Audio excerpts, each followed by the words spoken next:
Time now for Keller at Large. Here's Jon Keller.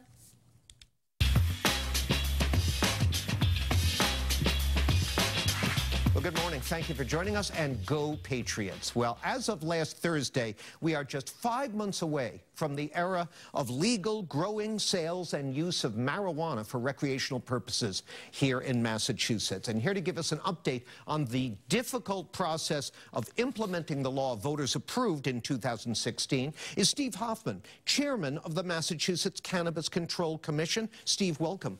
Good morning. Thank you for having me here. Thank you for joining us. We really appreciate it. So a bill has been filed on Beacon Hill that would bar state and local police from cooperating with the feds if they decide to go after the pot industry here and elsewhere around the country, as Attorney General Sessions has sort of suggested might happen. It's called a sanctuary state proposal. Is that necessary from your point of view? I can't speak to what the federal government is likely to do. We're doing the job that we're appointed to do by the state, and we're going to implement the laws that the state passed.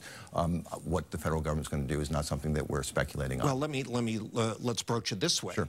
How potentially complicating to the task of soliciting entrepreneurs and others to put up all the upfront capital it takes to get involved in this business is the notion that conceivably at any moment the feds could come knocking at the door. Sure. No, there's no question it's added complexity and risk to the industry.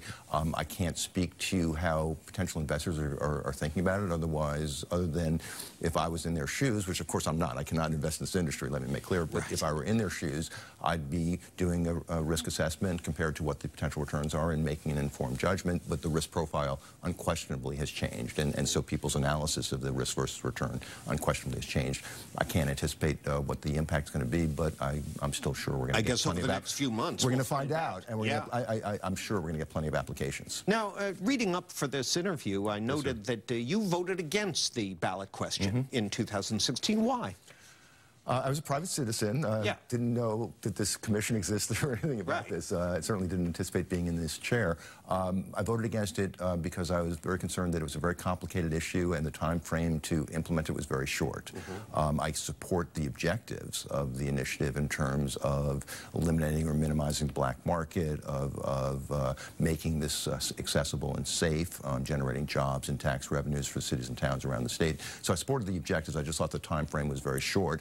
And I find it, quite honestly, quite ironic that I'm sitting in this role right now, because it is a very short time frame and a very complicated set of issues. Was your assessment back there right? Is it, now that you're in charge, is it proving to be too short? I think it's a short time frame. I won't say it's too short. I want to compliment the governor and the attorney general and the treasurer. I think they put together a very strong commission with a good cross section of experience and backgrounds. I think we're up to the task, but there's no question it's a very short time frame. Because you have till next month. Right, to promulgate the regulations. Yeah, so we did draft regulations that were promulgated in December. We've given the public a month plus to... That starts tomorrow. Monday. Oh, yeah, excuse me, tomorrow. Yeah, I forgot. Right, we tape on Friday, sorry. I apologize for that.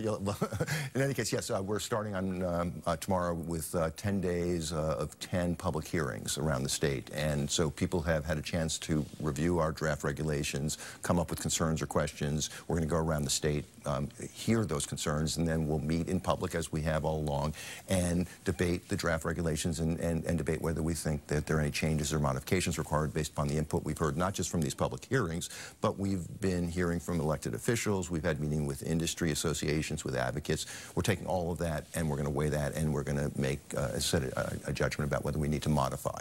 And then your final decisions come out in March, right? Yeah, so the final regulations 6 weeks, right? Final regulations are promulgated March 15th, and that's a legislative mandate which we will hit. And then after that, people can start applying? April 1st is the first date we can start reviewing applications. June 1st is the first date we can start accepting applications, and then July 1st, which is not a legislative mandate, it's just the expectation that we have and the target we are committed to. July 1st is the first date people can open for business. So July 1st could slide?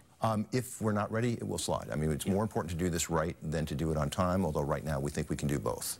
Well, very briefly, because we've got a break, but sure. How will readiness be defined at that moment? From my perspective, it is that we have a full staff so that we can not only evaluate licenses, but we can enforce them, that we have our technology in place so we can track the product from seed to sale to ensure that there's no illicit product coming in to the market, nothing from out of state, that our licensing system is. So if our technology is in place and our staff is in place and it's trained, we'll be ready to go. But unless those things are in place, we will not launch. Boy. I'm convinced we can do it, yeah. But it's more important to do it right than do it on time. You got a full platter. Let's take that break, and we'll continue our conversation with the chairman of the Massachusetts Cannabis Control Commission in just a moment. So please stay with us.